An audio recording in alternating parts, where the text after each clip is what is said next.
Okay, I'm back, everybody. Part 3 of T&Bar registration. So I've got my backing board ready. That was in part 1. I've got my paper ready. I have my ink block inked up, and I am ready to print. So again, you want to test this with newsprint first. I'm jumping right into the paper to make the demo not too long. But what you want to do is you want to take your paper. I've already printed my background block. You want to lay it down and line it up with the line. I'm going to line up the line on the back of my paper with the line on the piece of mat board. I'm also using the edges of the plate to help me a little bit.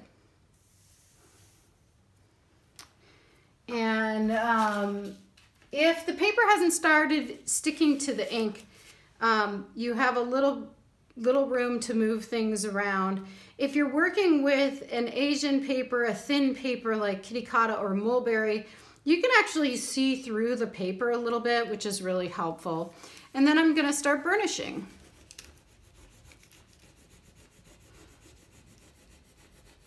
One of the things that's tricky with relief is when you first start, sometimes your block wants to move around, or excuse me, not your block, your paper wants to move around on your block.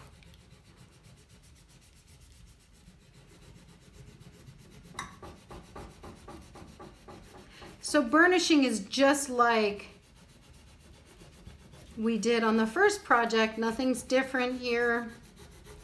Again, it works better with handmade paper. If you're printing on the press, the block, the backing, the mat board, everything goes through just like normal.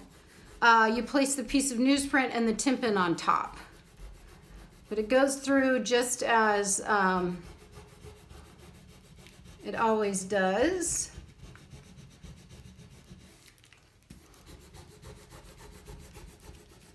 If you're printing on the Ostrander press, the backing block can fit onto the Ostrander press. It'll stick out a little bit, but it'll be okay.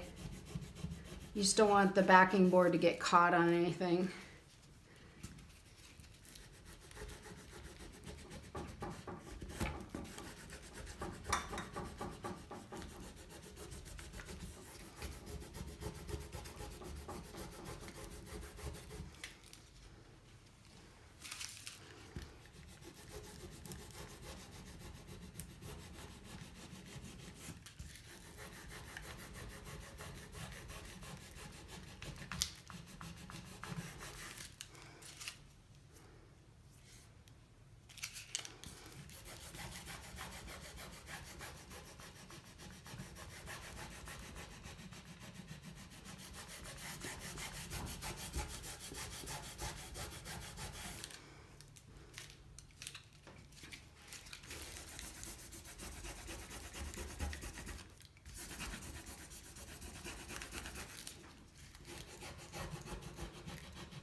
And here we are.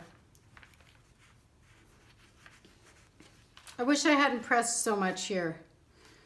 I will know that for the next one I do.